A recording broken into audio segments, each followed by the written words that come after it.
Hello, in this lecture of the Essential Calculus problem series, I will solve limit as x approaches 0, absolute value of x times sine x over x.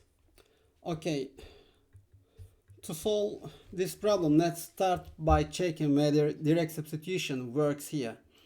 We are given limit,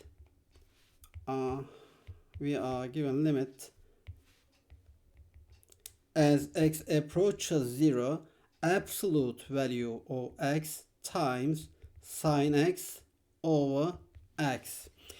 We know that absolute value of x goes to 0 as x approaches 0. And we also know that limit as x approaches 0, sine x over x is equal to 1. This is one of the most important limits in calculus. So this part will go to 0, will go to 1. Okay. And then limit as x approaches 0, our expression becomes 0 times 1, and this will be equal to 0. Okay.